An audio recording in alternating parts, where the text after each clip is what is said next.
Assalamualaikum warahmatullahi wabarakatuh. Perkenalkan, nama saya Retno Wahyu Lestari, nomor NPM 20113411244. Saya dari Prodi PGSD, Fakultas Keguruan dan Ilmu Pendidikan Universitas Bung Hatta. Di sini saya akan menjelaskan materi makalah tugas akhir TIK saya yang berjudul Mengenal Jaringan Komputer. Jaringan komputer pada masa sekarang sudah seperti kebutuhan pokok untuk umat manusia, karena segala aktivitas manusia memerlukan jaringan. Lalu, apakah itu jaringan komputer?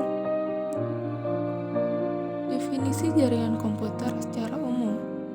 Jaringan adalah koneksi yang diciptakan dengan cara menghubungkan dua atau lebih device yang ada dengan komputer sebagai alat untuk mengolah data sesuai dengan prosedur. Jadi, bisa dikatakan bahwa jaringan komputer adalah kumpulan beberapa terminal komunikasi yang terhubung dengan beberapa device atau komputer. Jaringan komputer mempunyai tujuan untuk menjadi jembatan komunikasi antara dua pihak atau lebih agar dapat melakukan interaksi maupun mengirimkan data dengan lebih tepat dan akurat. Pada bidang pekerjaan, jaringan internet sangat diperlukan mengingat kebutuhan transaksi data dengan tingkat keakuratan tinggi. Ada pula pengertian jaringan komputer menurut beberapa ahli. Yang pertama, menurut Jafar Nur Yudianto. Menurut Jafar Nur Yudianto, jaringan komputer adalah sebuah sistem yang terdiri atas komputer-komputer yang didesain untuk dapat berkomunikasi, berbagi sumber daya, dan dapat mengakses informasi. Tujuan dari jaringan komputer ini adalah agar dapat mencapai tujuannya, yaitu setiap bagian dari jaringan komputer dapat meminta dan memberikan layanan atau servis. Pihak yang meminta atau menerima layanan disebut klien, dan yang memberikan atau mengirim layanan disebut server. Desain ini sering disebut juga dengan sistem jaringan klien server yang digunakan pada hampir seluruh aplikasi jaringan komputer. Lalu menurut para ahli yang kedua, yaitu menurut Abdul Qadil.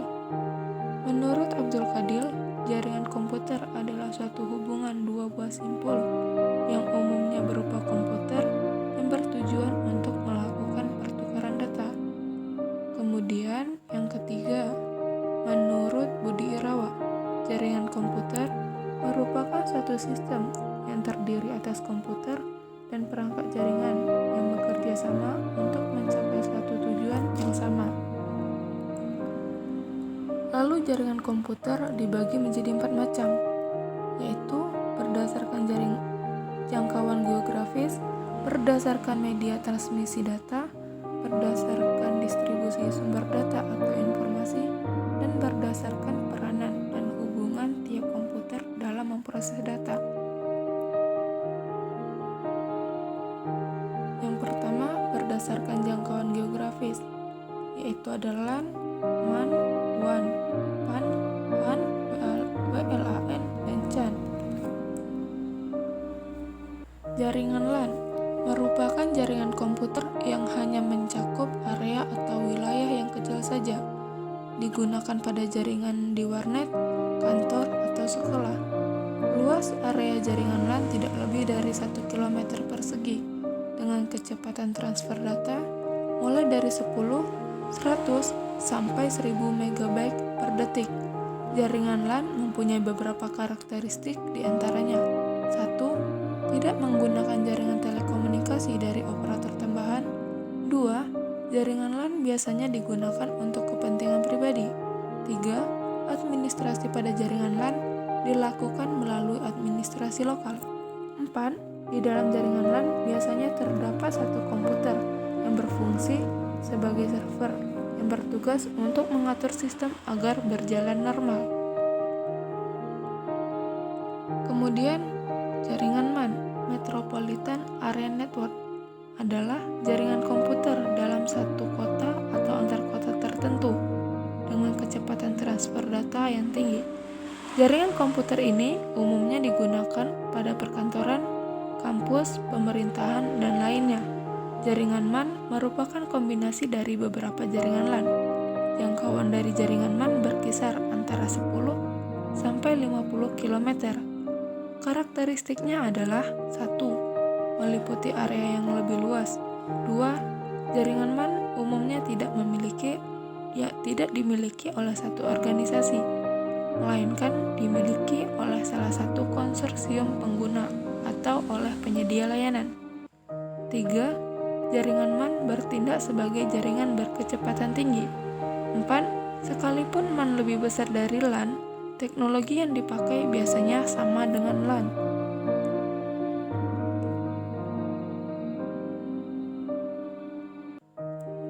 Kemudian, jaringan WAN adalah suatu jenis jaringan yang sangat luas, mencakup negara dan benua.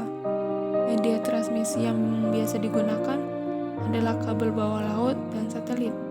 Kecepatan transfer data pada jaringan WAN beragam, mulai dari 2 MB per detik sampai dengan 625 MB per detik.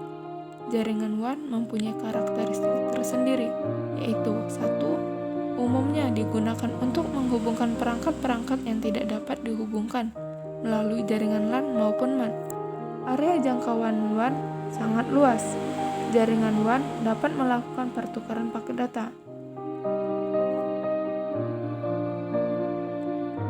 Kemudian, jaringan PAN. PAN kependekan dari Personal Area Network, adalah sebuah jaringan komunikasi antar satu perangkat dengan perangkat yang lainnya, yang saling terhubung dan berkomunikasi dengan jarak yang sangat dekat. Mungkin hanya berkisar sekitar 1-10 meter saja. Karakteristik jaringan PAN diantaranya 1. Kontrol dilakukan dengan otoritas pribadi. 2. Data yang ditransmisikan bersifat khas dan personal. 3. Merupakan titik akses ke berbagai perangkat pribadi. 4. Jangkauan PAN hanya beberapa meter saja. Kemudian, jaringan HAN. Home Area Network adalah sebuah jaringan lokal yang areanya cukup kecil dan biasanya digunakan untuk area di dalam rumah seperti Wi-Fi, smartphone atau handphone, komputer, laptop, dan perangkat lainnya. Wireless Local Area Network adalah jaringan nirkabel yang berada pada jaringan lokal dengan menggunakan teknologi Wi-Fi dan ditransmisikan dengan menggunakan gelombang radio. Dan yang terakhir, Campus Area Network adalah sebuah tipe jaringan yang terdiri dari beberapa LAN yang berada pada jaringan kampus.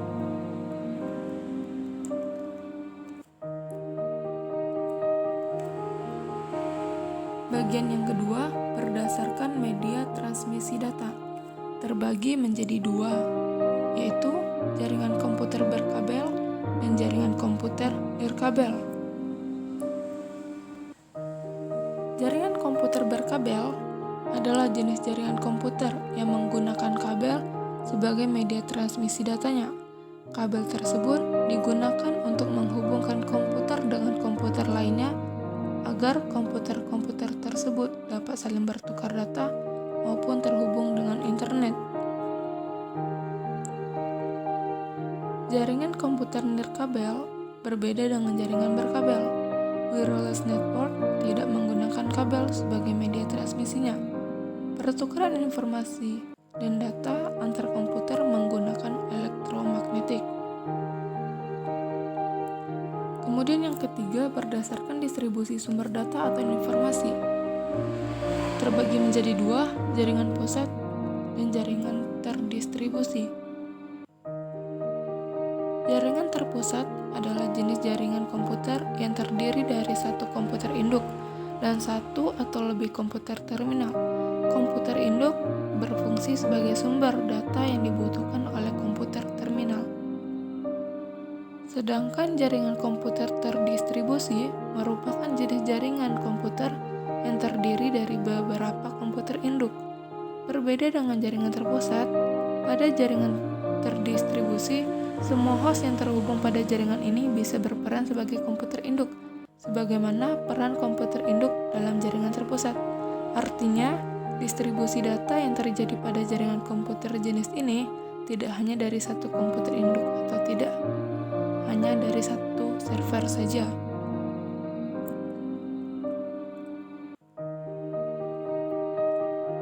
Kemudian yang terakhir, berdasarkan peranan dan hubungan tiap komputer dalam memproses data, dibagi menjadi dua, yaitu jaringan klien, server, dan jaringan peer-to-peer.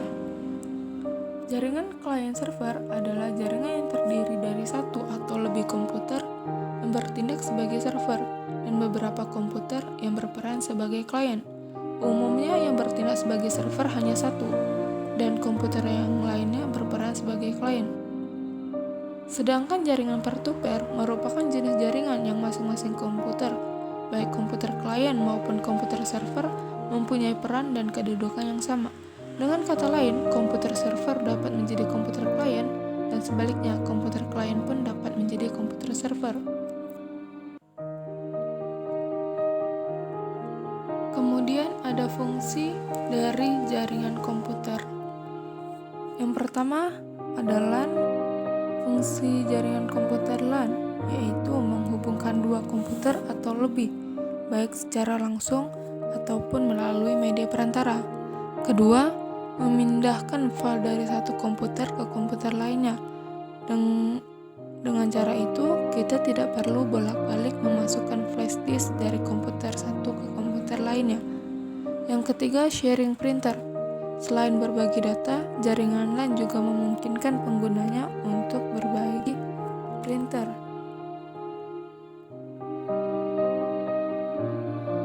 Kemudian ada jaringan MAN, yaitu membangun dan mengimplementasikan sistem jaringan yang mengkolaborasikan antar server guna memenuhi kebutuhan internal perusahaan dan pemerintah.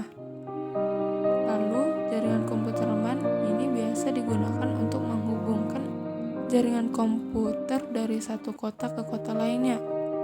Yang ketiga, digunakan untuk berkomunikasi menjadi lebih efisien, mempermudah dalam hal bisnis, dan keamanan dalam jaringan komputer ini sangat terjaga.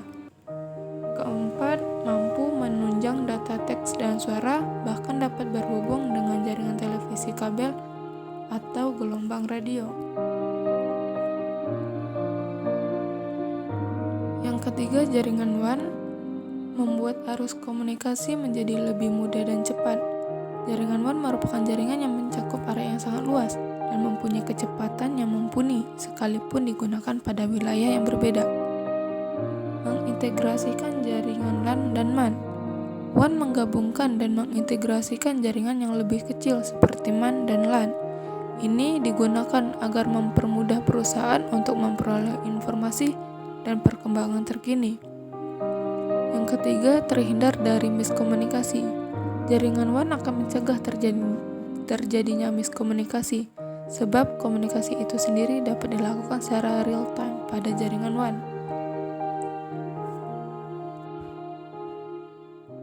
Lalu ada kelebihan serta kekurangan jaringan komputer. Yang pertama, kelebihan LAN. Karena jangkauannya yang hanya mencakup area kecil, LAN tidak akan menguras terlalu banyak biaya. Melalui LAN, koneksi transfer data antar node akan berlangsung dengan cepat. Jaringan LAN tidak membutuhkan operator telekomunikasi. Biaya operasionalnya juga lebih sedikit. Kemudian ada kekurangan dari LAN. Yang pertama, karena luasnya yang terbatas, area LAN hanya bisa mengakses area lokal saja. Yang kedua, jika banyak komputer yang terhubung, jaringan LAN akan melambat. Yang ketiga, semua layar OSI harus dilaksanakan sesuai protokol yang digunakan. Yang keempat, jaringan LAN sangat rentan akan virus yang menyebar melalui jaringannya. Kemudian ada kelebihan MAN. Yang pertama, informasi dapat tersebar dengan cepat. Kemudian, servernya juga lebih terpusat Jaringan MAN mempunyai jangkauan yang lebih luas, dan hal ini dapat mencakup lingkup satu kota, sehingga membuat komunikasi dengan jaringan MAN menjadi lebih efisien. Yang keempat, jaringan MAN dipakai untuk mempermudah urusan bisnis. Yang kelima, keamanan berkomunikasi dengan jaringan MAN pun juga dinilai lebih terjaga. Namun, kekurangan dari jaringan MAN ini yang pertama, jaringan MAN ini sangat rumit, kemudian biaya operasionalnya lebih mahal, instalasi strukturnya tidak mudah, dan yang terakhir jaringan MAN sangat mungkin untuk diseresak oleh orang yang tidak bertanggung jawab demi keuntungan pribadi atau tujuan lainnya.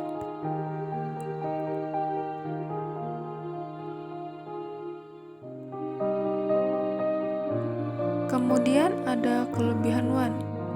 Yang pertama, WAN memungkinkan pengguna untuk berbagai informasi atau file melalui area yang lebih besar. Semua orang yang terdapat pada jaringan WAN akan dapat menggunakan data yang sama. WAN mempunyai sistem jaringan yang luas dan besar, sehingga mampu menjangkau negara, benua, bahkan seluruh dunia. Yang terakhir, dengan memanfaatkan koneksi workstation, jaringan WAN dapat digunakan untuk berbagai research atau sumber daya. Untuk kekurangan WAN, yaitu WAN lebih membutuhkan pengawasan jaringan non-stop. Karena jaringannya yang sangat luas, biaya operasionalnya yang dibutuhkan pun sangat tidak sedikit. Dari segi pengaturan dan penyetingan, jaringan WAN lebih sulit dan rumit karena alat-alat yang diperlukan untuk jaringan ini itu tidak murah. Kemudian jaringan WAN juga membutuhkan keberadaan firewall demi membatasi pengguna ilegal yang masuk.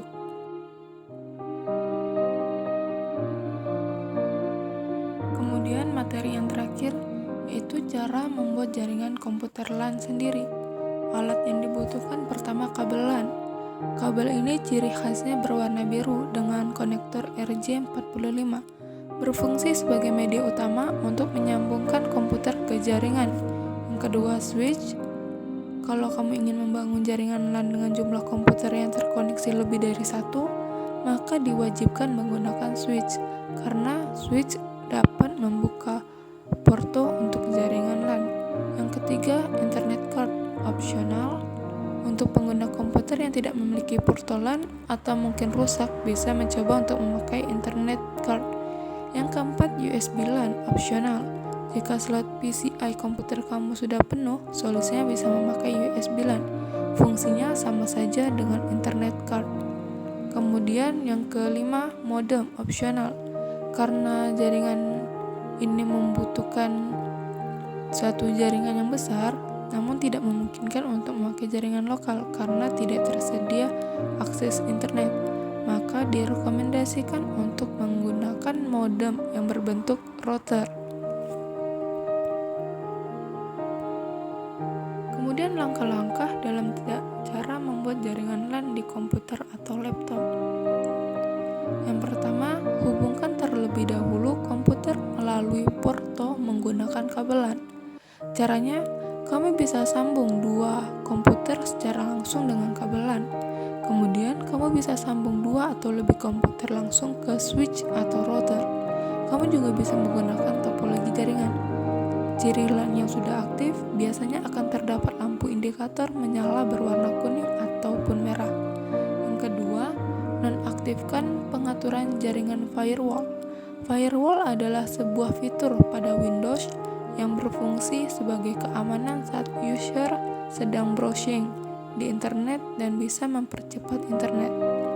Caranya, silakan buka terlebih dahulu kontrol panel Windows, buka menu System and Security, kemudian klik pada bagian Windows Defender Firewall. Lalu pada bagian menu kiri, pilih Turn Windows Defender Firewall to on or off. Kemudian setting Private Network Settings dan Public Network Settings menjadi off. Kalau sudah, klik OK. Kemudian jaringan LAN pun sudah siap untuk dibuat. Langkah yang ketiga yaitu atur konfigurasi jaringan LAN di komputer pertama. Windows yang digunakan bisa Windows apa saja, namun yang disarankan untuk Windows 7 atau versi di atasnya. Pertama, kita harus setting dulu IP address dengan cara pertama buka control panel di Windows, kemudian masuk ke bagian Network and Internet, buka lagi menu Network and Sharing Center, klik pada bagian Change Adapter Settings, pilih koneksi internet, klik kanan lalu pilih Properties, pilih pada bagian Internet Protocol atau IP, lalu klik tombol Properties, lalu yang terakhir isi IP address secara manual. Kemudian langkah yang keempat, yaitu cara mengatur konfigurasi jaringan LAN untuk komputer kedua dan seterusnya. Setelah komputer pertama selesai diatur, langkah selanjutnya adalah mengaktifkan konfigurasi LAN pada komputer kedua dan komputer-komputer lainnya. Caranya kurang lebih sama, yakni melalui properties di Internet Protocol Control Panel. Bedanya hanya pada pengaturan IP, di mana komputer seterusnya harus memiliki akhiran angka yang berbeda, sedangkan untuk pengaturan lainnya tetap sama.